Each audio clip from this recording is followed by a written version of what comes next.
Hello, and welcome to the Cloud Blue podcast. You didn't see anything, just audio was fine. Don't know what happened. I'm your host, Dan Rolinson, joined by John Townley for a live episode of the Cloud and Blue podcast. This show is sponsored by Saley, and all the information that you need is in the description down below. John, how are you, mate? Hot? Oh, really hot. Yeah, it's too hot for this country, isn't it? This weather, what are we, 32 degrees or something? So, yeah, very hot and very busy today, specifically. Yep. We knew this day was coming. We knew that there'd be big news on the horizon in the last week or so. So, yeah, posts have been pretty infrequent on the podcast, especially. So now that we have the news that we need and confirmation that we need about different things, then we can start to piece together what this summer looks like. Yeah, absolutely. I mean, I will probably cook in this room throughout this live stream, but it sounds like Villa have been cooking on the back end of their accounts this summer, working their way through PSR. You mentioned there and alluded to our lack of posts over the last few days. Our previous episode before this one was Wednesday, and we got to a stage where it's a bit like June 30th is coming. Whatever happens with Villa, whether they comply with PSR or they don't, there will be news of some kind, and there's only so many times we can do an episode when nothing really happens, so we decided to take a break until today, where Villa are now compliant with PSR. Now, I think there'll be a lot of kind of frequently asked questions throughout this live stream and things that we want to cover. And I kind of just want to explain the situation first of all, talk about what Villa are up to here, and then we can kind of speculate around bits around the edges. Now, before we get into the nitty gritty, just tell me, John, as simply as you can, for those maybe who've been out of the loop this morning or just don't understand it, what have Villa done here to be compliant with the rules? Yeah, so firstly, it's worth kind of painting the picture. This has been something that Villa have been planning.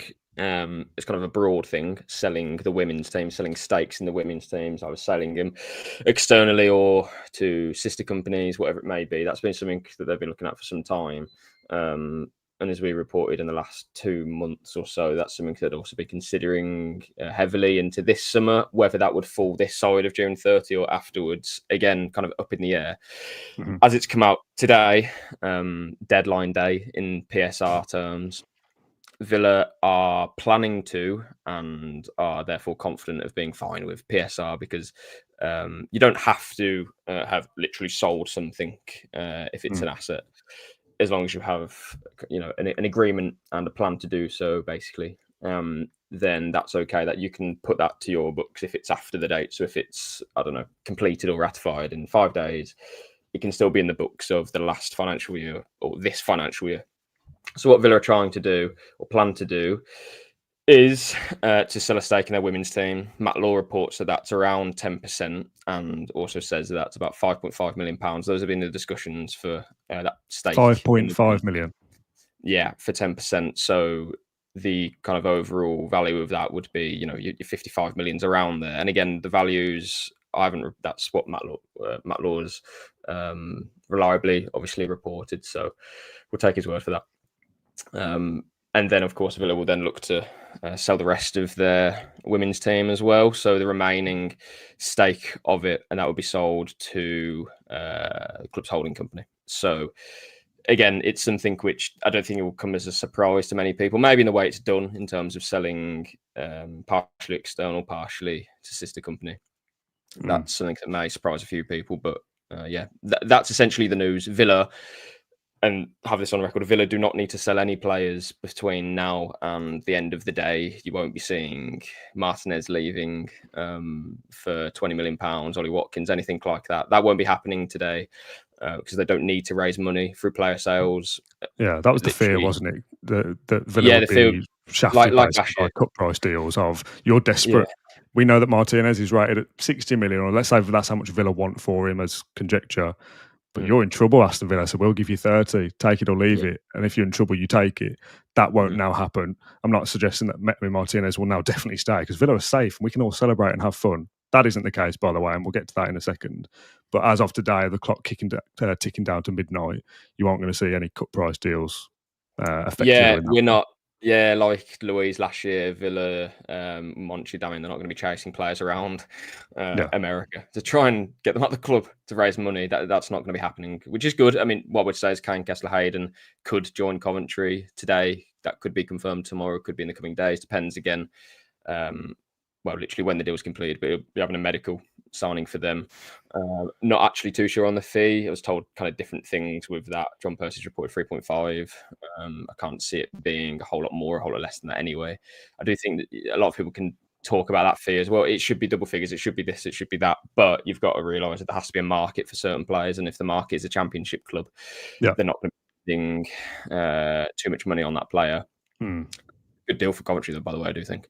And then Louis Barry as well. He, at the moment, is most likely to be signing for Hull. That's not something that I've checked in with in the last 24 hours, but when I last checked in on it, the information I got back was that Kane was most likely to leave before him, but Hull definitely want to do a deal with Villa. And again, don't expect a big fee there either, even though that's a player who I think we all thought that maybe in 2 years, as of like last year, maybe going for 10, 15 million pounds, something like that. Again, don't expect that sort of money.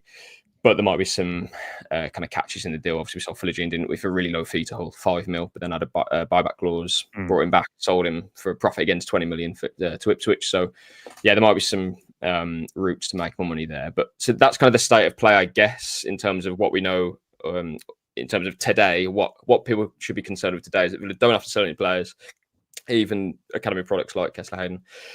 They plan to sell a stake in a women's team externally and the rest of it to a parent company. And that's your lot, really. Obviously, this is done before July 1st. So it'll be in this year's books. But obviously, money carries over. It's done by 3-year periods, right? PSR. Yeah. So you can't make a loss of 105 million. And as well, Matt Law reporting, again, that the warehouse is something that they'd be looking to maybe raise money from later down the line. Normal, doesn't it? That feels like that's a venue which Chris Hex said would be the largest beer hall, I think, on a match day in the UK. So it's a huge venue, and you're looking at concerts there, kind of intimate concerts, not like a Guns N' Roses, Chris Brown, like a massive Villa Park open concert. Even though that's definitely something Villa will be looking to do more of in the future. You've got the warehouse as well, which can be used when not 24/7, but all around the year. So yeah, many routes and avenues to make money. But as we'll get on to in this podcast as well, I think it's really important that this podcast isn't a, wow, Villa have sold the women's team, we have so much money to play with because Chelsea are doing it. It's very different to that. Villa have complied with PSR, and you kind of put a full stop on the good news there, if that makes sense. Not to make this also like a bearer of bad news, because it's not that. But we've also had many weeks of not much information, the club being very secretive, and fans wondering, why aren't we selling players? What's actually happening here? We have that piece of the jigsaw, but the remaining pieces are still quite evidently clear what we need to do in terms of SCR and different things. So I think the good news is that they're compliant. We don't have to sell players to meet that compliance as of now, and that they have ways to make revenue, and they're doing it in a way in which I think is probably best in terms of selling it externally partially. I think Chelsea have done that as well. Maybe 20% of they sold recently as well. So yeah, we have ways to make money, but we can't kid ourselves. This isn't a situation where we can now spend freely and do what we want. It's not that.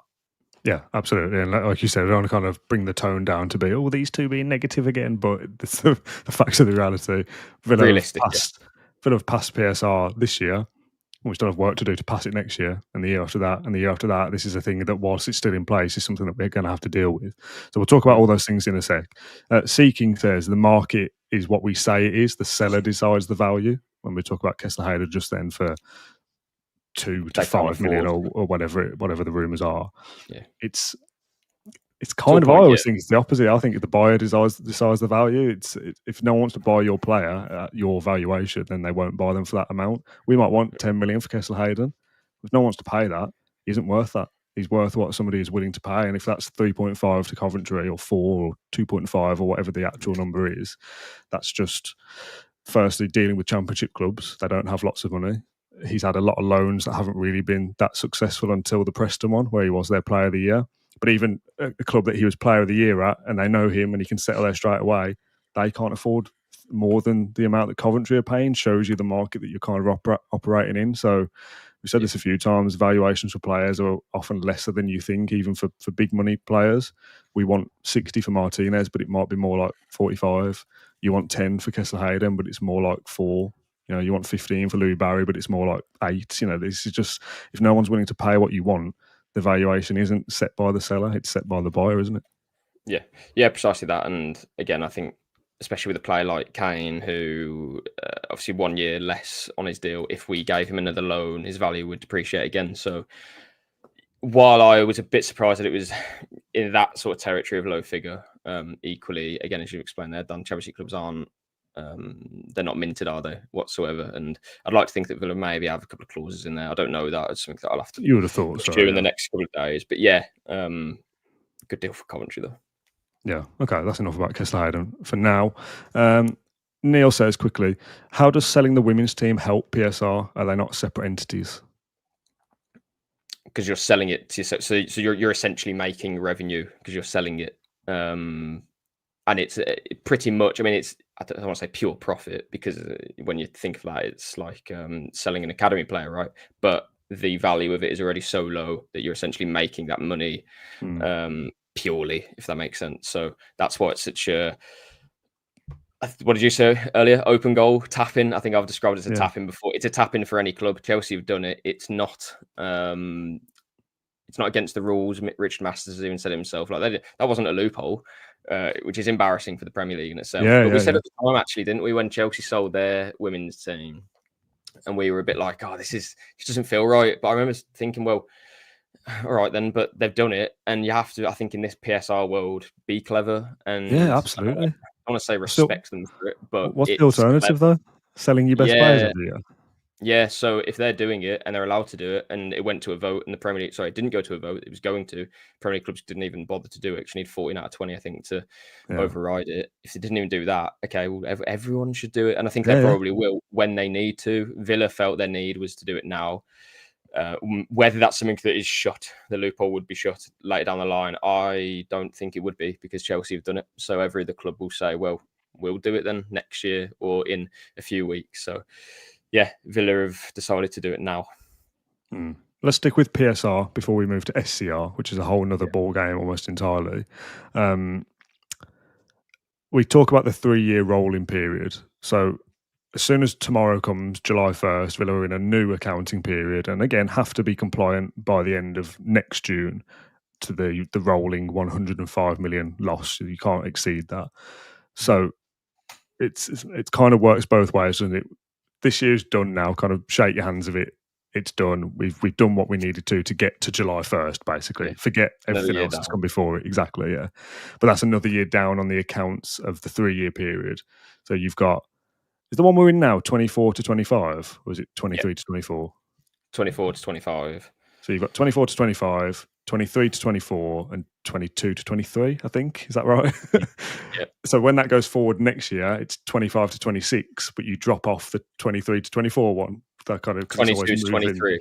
Yeah, it's always moving up like one after the other. I've probably explained that terribly, but most should know about PSR by now. That's the way it works. So if Villa's losses were bad in that year that we're now kind of getting rid of, that helps with the year that's approaching as well, because you're not carrying that 3-year period. However, in the upcoming period, Villa don't have Champions League money. And this is something that we've spoken about as well, that even if Villa win the Europa League, they will make less this year from prize money than they would have from Champions League year just gone. Yes. So you kind of have to offset these things. That yes, you're losing a bad accounting period of 22, 23, but you're also losing Champions League money from this year, and that balances out. So why is this not cause for celebration, John? Is that we still have to comply with the rules next year. So this isn't, oh, wow, Villa can spend what they want now, and we can tell Martinez he can't go to Man United anymore. Well, if players want to leave, then that's one thing in itself. But Villa will have to make player trades and make money from July 1st to June 30th of next year to be compliant next year as well. This is a hurrah, happy days for today. It all kind of starts fresh again from tomorrow. I know that's really simplified. Yeah, well, we've still got to sell players. This isn't the end of that. Yeah, as you say there, though, Daniel, Villa's position has been better in terms of we have incredibly valuable assets in the team. 3 years ago, we didn't, and we still are making. I don't say making up for that, but who we got? Dendoncker, Coutinho, those guys. Carlos is gone now, but some really poor recruitment has stuck with us throughout this time. For all that time, we're still paying Coutinho and Dendoncker's wage. I know that Villa are trying to terminate Coutinho's contract. That would be something that's beneficial for Villa to do. So we'll see where that goes. He obviously wants to join Vasco permanently, so that should be mutually beneficial for everybody. But obviously, it involves money, and he's on a massive wage. So equally, that's why it hasn't happened. Within days of the summer window opening or anything like that. Yeah, so you are right. This is something that Villa need to continue doing, making money, being creative. But you almost feel like now that everyone knows that they have to be creative and make money in ways that isn't just selling players, I wouldn't say we're one step ahead, but we're already thinking like that. That's why a big reason why we have the warehouse. We see that as a big commercial opportunity. Naming rights, all these different things will all be assessed by Villa and evaluated in the coming years. When should we do this? How much would this be worth? What should we build here? All these different things. You got a hotel at Bodymore that they're trying to build. There's an opportunity there. I'm not saying there is, but anything that is, if you're building something, you can probably make money from it, right? So let's wait and see. But yeah, the bigger problem, do you don't pull all these levers to go, right, let's do a massive thing now. It's right, next year when we know we might be slightly short again, pull that lever, sponsor the warehouse. Following year, slightly short again, pull this lever, do something else. You're just thinking in a different way, and Villa are clearly very smart in the way they operate. Yeah, and I was about to call Barcelona smart. I don't think they're smart, but they've been pulling levers for many years now, before many of the clubs have been made to do so. But I guess we can go on to the bigger issue now for Villa is SCR, which is squad cost rules, which is UEFA's rules. Can we hold off on SCR quickly? Sorry. Can we round out one more final PSR thing? I've got a question here, but I'm going to tie it in from a comment from Vinyl Horror. It says, gosh, please don't start talking about next year's compliance. Give us one damn day to breathe, lol. Which is absolutely fair, right? I've put in the description, like, is it time to celebrate? And it kind of is, and it kind of isn't. And it's like we said it before, we don't want this to become like, well, yeah, but it's all going to be doom and gloom still, guys. Don't get too carried away. It's not that, but the reality is Villa will still have to play safe and make player trades and whatnot in the months ahead. This isn't that Villa can keep hold of all their best players now, because you've got to be compliant with next year, like we've just said. I think another common question that we're going to get, either in the live chat or in the comments, and this kind of ties into like my viewpoint of like, I feel like I shouldn't have to care about this. I'm a football fan, not an accounting fan. I don't care about the numbers. Like, if Villa are happy to deal with it, it shouldn't really be any of my business. Now, I think the question we'll get is, well, John, you're a journalist. How did you not see this coming? Why weren't you asking these questions? Why has this come as a surprise to anybody? Do you want to kind of clarify, like, Villa know, and that's all that matters, really? Well, yeah, true. I wouldn't say surprise in terms of, again, it's something that we've been known coming. We've known it has been coming when it would happen, and again, on what side of June 30 they would do it on was kind of up in the air a little bit. And again, external or sister company, they've done both. But Villa have kept this very much under wraps, and I don't know if it's their prerogative, by the way. I don't put it this way. I don't think it's something that Villa would want to have been put into the media. Put it that way. But of course, journalists have to do their job. So now everyone knows that they're selling to a women's team. So selling the women's team, sorry. But no, would Villa put out a club statement like at 4:00 today without all of this saying, yeah, we're selling it and this is what's going to happen? I highly doubt it. Whether we would have been briefed on it anyway, shouldn't probably disclose any of that, to be fair. But but no, it's we'll see what happens in the coming years as well. I say Villa have to be creative. I trust that they will be creative.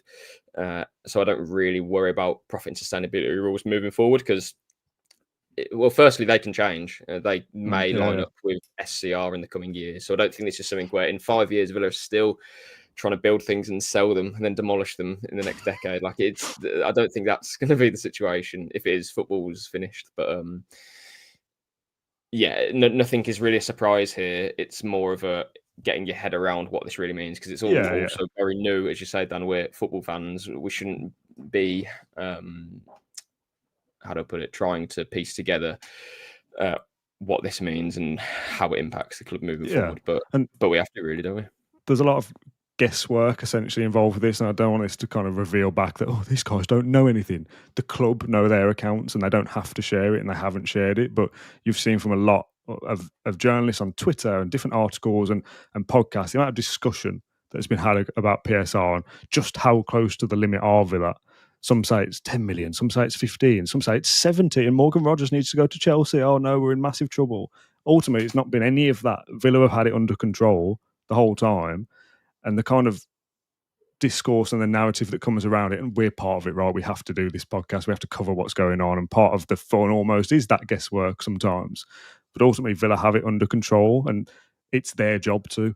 It isn't mine. Do you know what I mean? Like, why am I getting het up over whether Villa are going to make their accounting deadline or not? Like, if they've got it under control, which they proved last year they did, and this year they have, I'd like to kind of think that next year we can all kind of forget about PSR a little bit and stop talking about it, because ultimately the club seem to know what they're doing and they will just deal with it. Now, the SCR side of things is more pressing and is more concerning, that you have to comply with UEFA's rules whilst you're playing in European competition. And the general consensus is that the Premier League will align with UEFA at some stage, and they will also have a squad to cost ratio. Is that the acronym? SCR? Squad cost ratio. Squad cost rules, yeah. So however much of your revenue is, you can use a percentage of that to make up your squad or something like that. So you need, so your wage to turnover needs to be 70% from next season. And Villa, we know, has been much higher 90 than plus, that. wasn't it, last year? Yeah, and obviously our revenue's now gone up, but the issue is that it has to be sustainable. Villa aren't banking on getting the Champions League every season, and bloody hell, is being exhausted. I'm going to switch to my Mac webcam. Well, SCR. So this has to be a sustainable thing, and Villa have been in discussions with UEFA about it. They will want them to have something of a spending plan. Essentially, can UEFA trust Villa to consistently go under 70% without getting involved with what they're doing, knowing what they're doing, etc.? Probably not, because we've been over it for some time. Sorry, I'm just sorting my camera out. So SCR is a real problem for Villa, and I know from within the club this is exactly why there's no popping of champagne or any partying or anything like that. It's far from it. All they've done is pulled a lever. I say all they've done. It's quite a big thing that they've pulled a big lever here to get out of a PSR hole and raise lots of revenue. Fantastic. That's kind of a big pat on the back for the club's officials, for sure.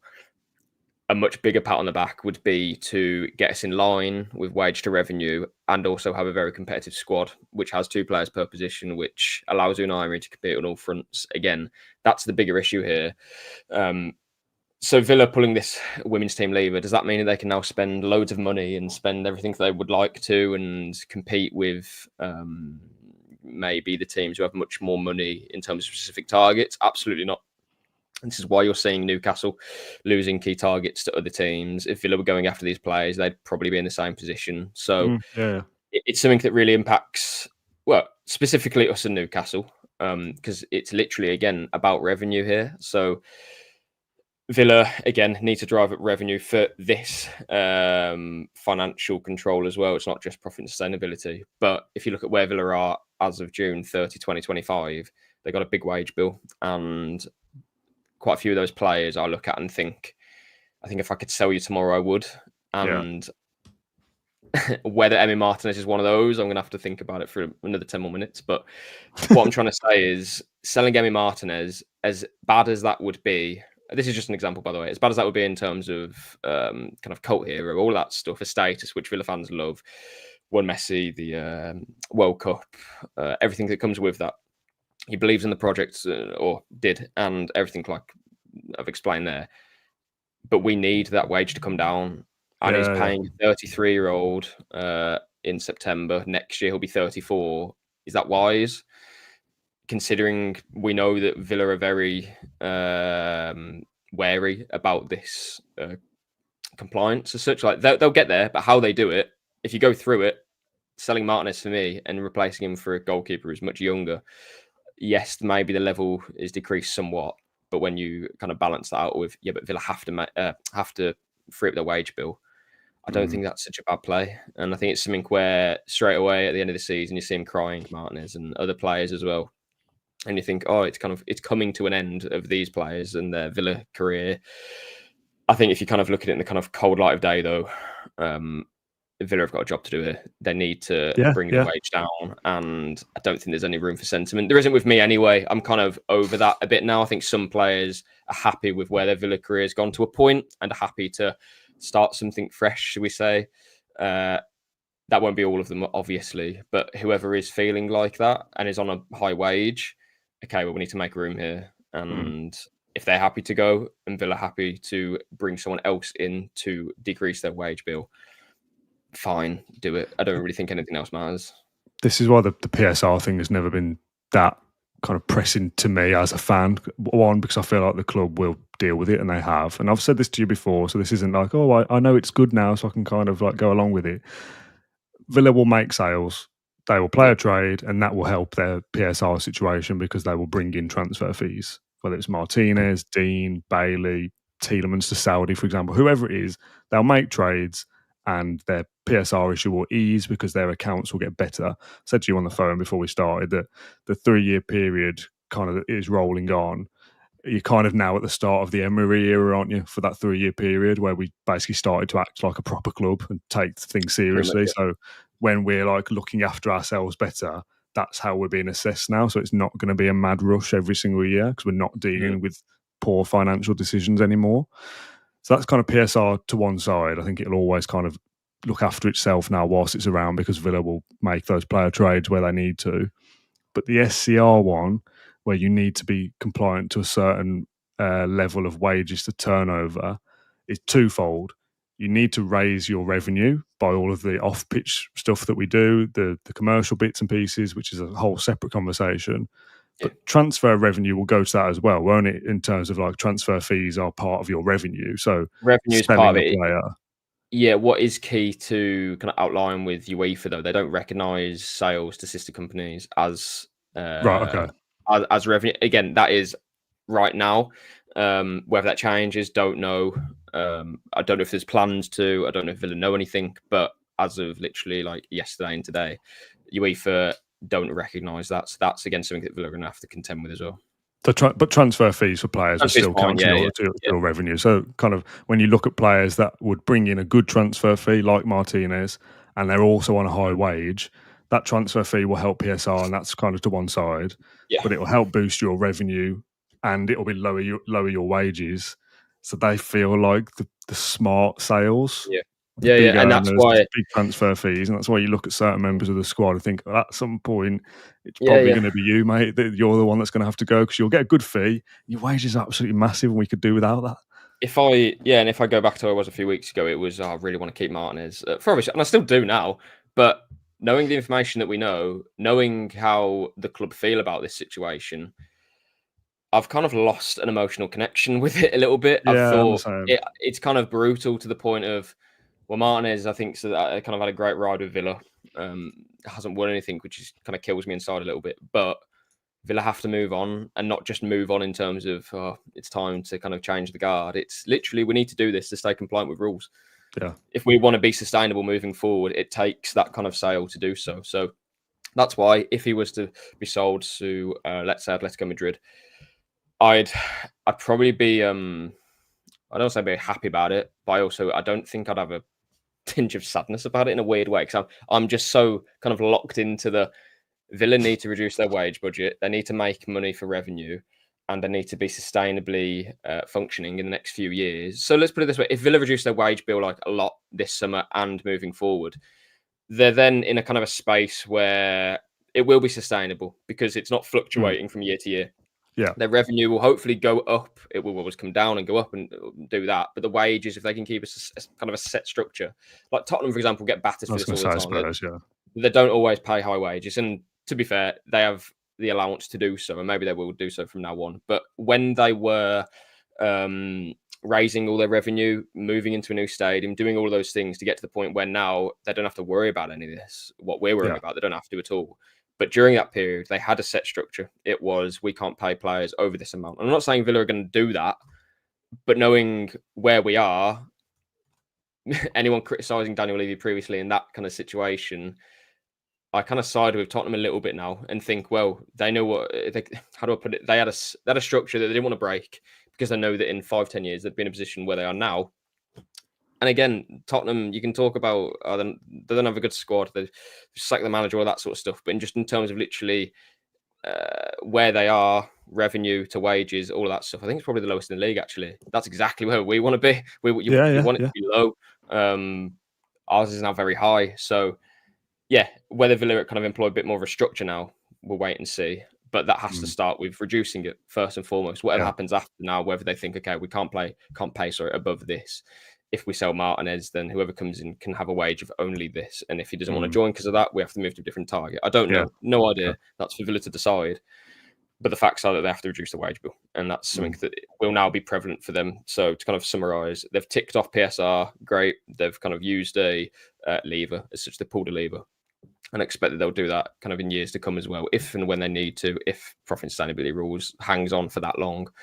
But SCR doesn't seem to be going away, and it certainly isn't going away this summer as well. So, again, don't want to kind of paint this as like people should be celebrating PSR, but naturally don't do that. You should be worrying about something else. It's not that. We've said for a while that Villa need to reduce the wage bill, but also I do believe that we are able to, or we can do that without losing a huge level in the squad. I do believe that, because when you have someone like Unai Emery, that is the difference. It's a broken system where you have to spend money to win and to stay as a team who wins. If you don't spend money, then you don't win.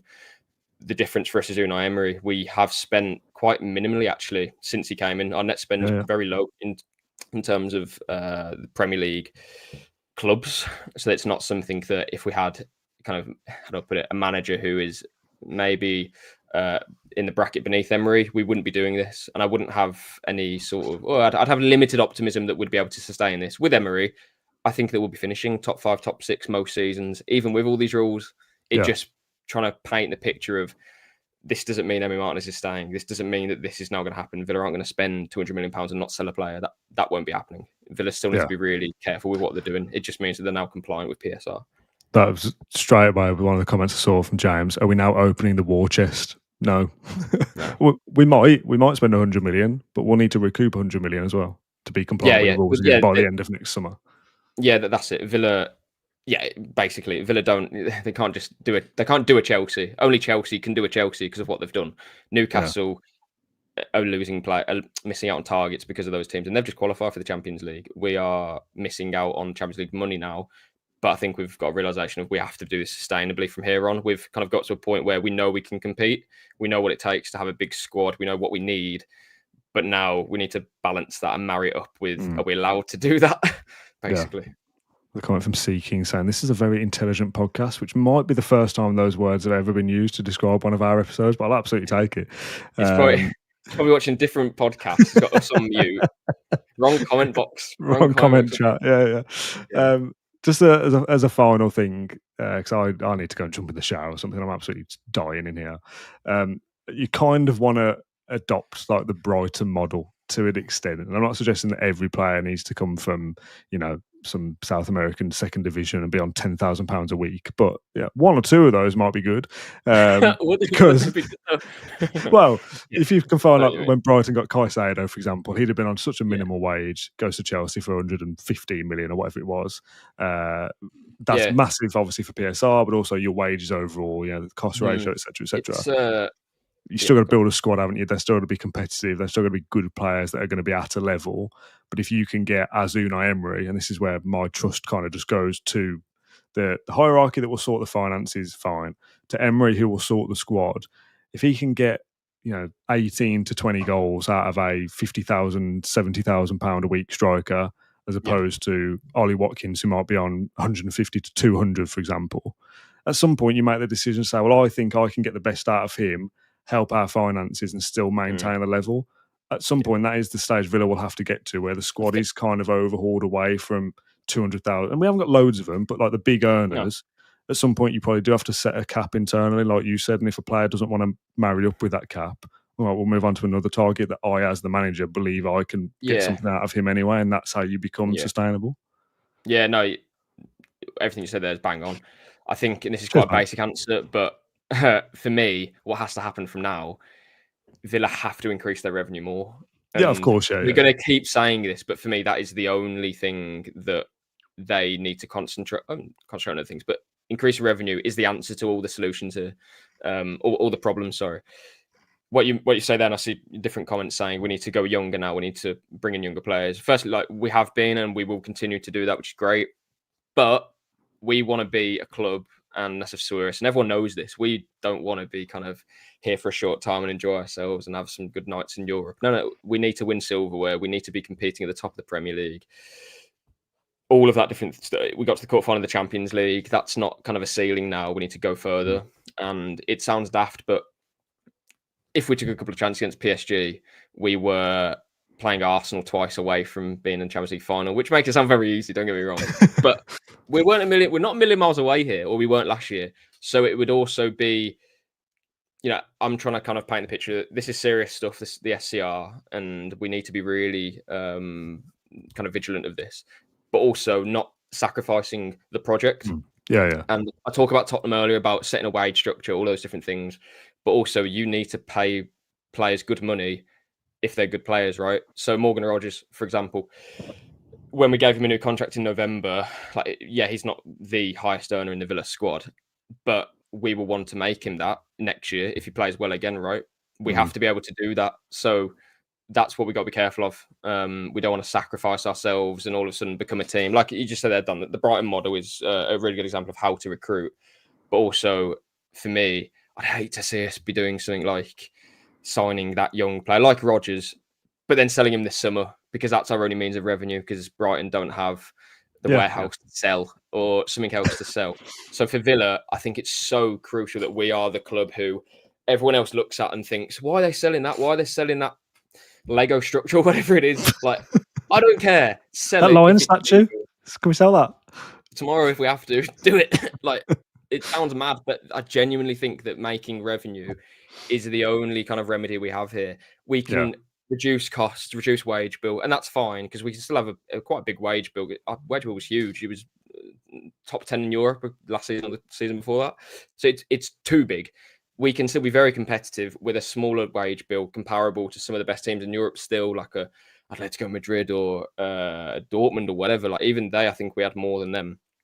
So you can still be really high in the Premier League. You just need to, recruit well and go from there. But the key thing here, just keep maximising revenues. It's so important that we do that. So no pressure to Francesco Calvo's.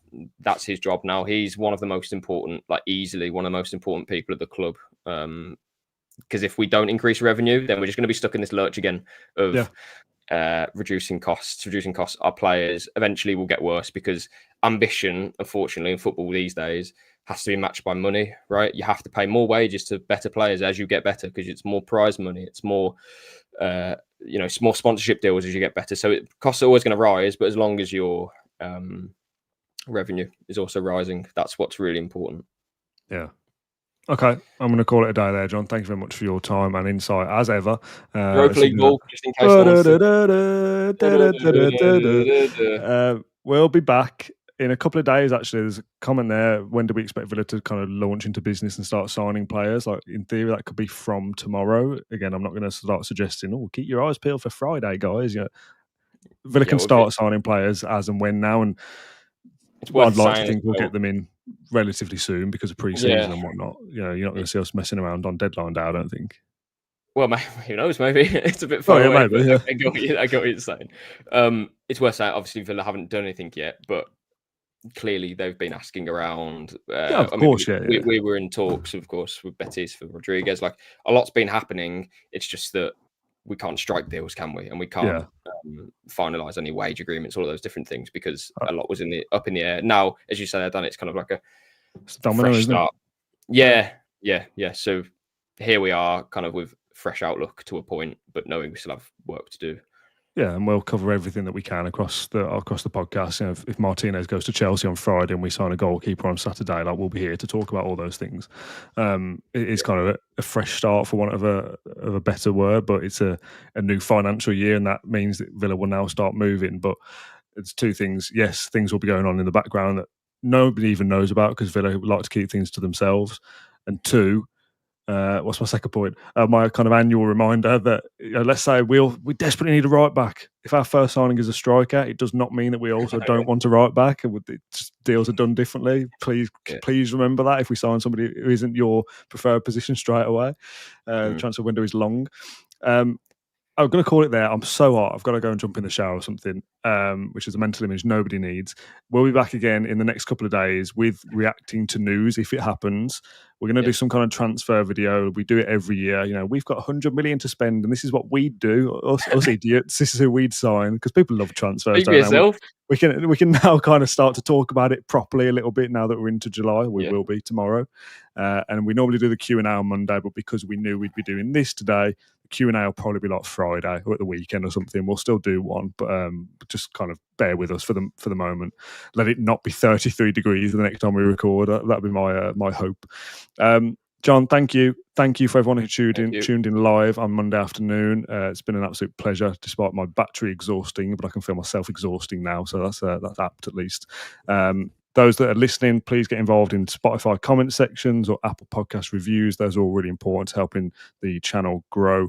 And hopefully this podcast has been informative / entertaining. Maybe that'd be good.